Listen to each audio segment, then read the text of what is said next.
Things have not been going so well for the New York Mets in 2023, but one of the bright spots for the Amazons is their young catcher. That would be Francisco Alvarez. New York Post Sports columnist Steve Serby caught up with Alvarez for his latest Q&A, and Steve joins us now for another Sundays with Serby. Steve, long time no see. How you doing? Too long, Dex. I'm doing good. How about you? I'm doing well. Glad to have you here to talk about Alvarez with this Q&A. And Steve, he has shown flashes this season of why he was the top prospect in baseball before he was brought back up to the big leagues full time. How good of a catcher does Alvarez think that he can be?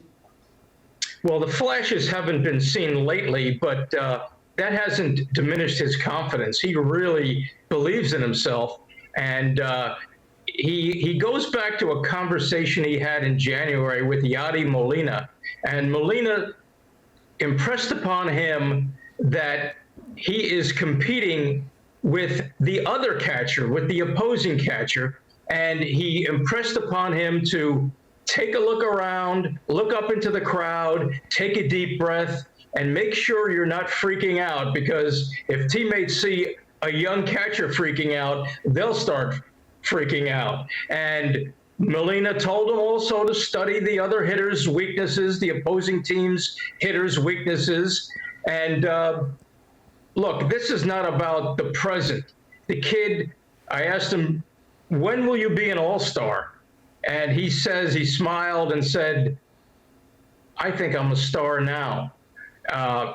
Good-naturedly, of course, not conceitedly, but just very self-confident. And he's the kind of kid, I asked him, when he is unable to throw out a runner stealing second base, he likens that to someone coming into his house and stealing food. So he doesn't like that one bit. Also, with all the losing the Mets have done, it affects him. He says he can't sleep at night, which means he's been bleary-eyed for quite a while. But he's not the present as much as he is the future. Hopefully, I don't think the Mets are going to trade him, even though they've got another promising catcher on the farm. But they love him. The older teammates respect him. His work ethic is off the charts, and he loves proving people wrong. This is a kid nobody believed in when he was growing up in Venezuela, and now he can't wait to prove people wrong. It still motivates him to this day. A motivated young man catching for the Mets. And when you talk about catching, there's a learning curve for most players when they join the show, but catchers, they also have to learn how to handle pitching staff. So what has Alvarez learned about handling the Mets pitching staff that has two future Hall of Famers?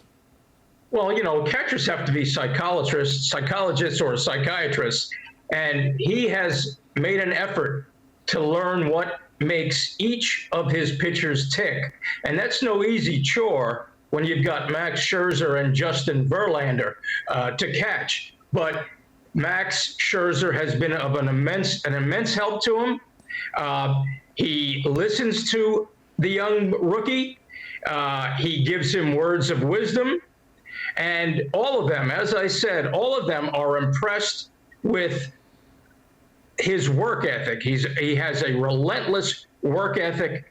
It's very important to him to earn the respect of the guys in that clubhouse. And, you know, his English, by the way, is improving.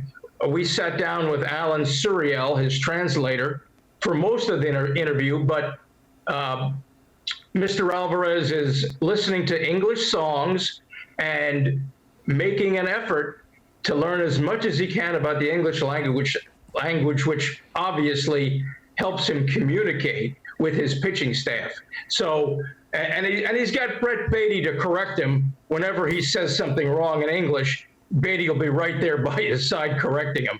And look, he's very well liked, and he's the future. And as bleak as things have been for the Mets lately, I think the one thing that Mets fans can hang their hat on is Francisco Alvarez behind the plate, mashing monster home runs and guiding a veteran pitching staff in a way that is mature beyond his years. And I have a little question for you, Dex. Always ready for a Steve Serby question. What you got, Steve? Let me see if you can. Let's see how your Spanish is. Do you know Spanish at all, by the way?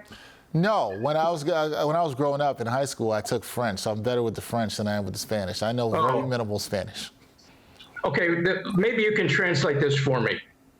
Dexter Henry es una estrella. Do you know what that means? No, but it wasn't negative. I can tell you that much. It was not negative. It sounded like it was pretty positive. So please tell me what positivity you said after my name. Well, it's Dexter Henry is a star, and that's, I hear that all the time whenever I go to different ballparks around New York. Oh, okay. Dexter Henry es una estrella.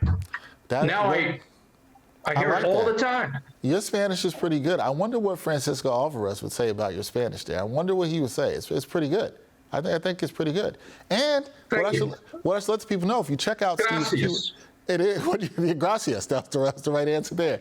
If you check out Steve's Q&A with Francisco Alvarez, you also hear about how Francisco Alvarez is pretty good at making a certain dish that he likes to cook, which I thought Steve might have brought up since he loves Italian food, and he doesn't order it at his favorite Italian restaurant, Parkside. Shout out to Parkside in Queens. I was there with Steve this week. We had a good time there, right, Steve? Yeah, you ate like there was no tomorrow. I generally eat like there's no tomorrow. I have to work out like there's no tomorrow too, but that's how you do it. Yeah. A little fried calamari for Mr. Henry, and what is it? Fettuccine with chicken? A little fettuccine Alfredo with chicken had there. Shout out to Parkside. It was a very good time there, too. As and who else was there that night? You forgot to tell the viewers. We forgot to tell the viewers. We also, it was 3 New York Post guys in the house. My guy, Zach Braziller, was also there in the building. He was there, too. We had a nice meal. It was a good time. So, yeah, that was Mondays with Serby after a Sundays with Serby. That's how it went down. So, Yeah, we'll have to do that again. We'll do it again. We will have to. But, yes, Francisco Alvarez makes a good lasagna. You can find that out in Steve Serby's Q&A. Go check that out at nypost.com. We'll invite Rick Pitino with us. Yeah, sorry to interrupt your conclusion. It's okay. No, but we will definitely do that again. And what the people should do is go check out your Q&A. We'll do this again next Sunday. That's what we do always on Sundays with Serby. Thank you, Steve. Appreciate you, man. Thank you.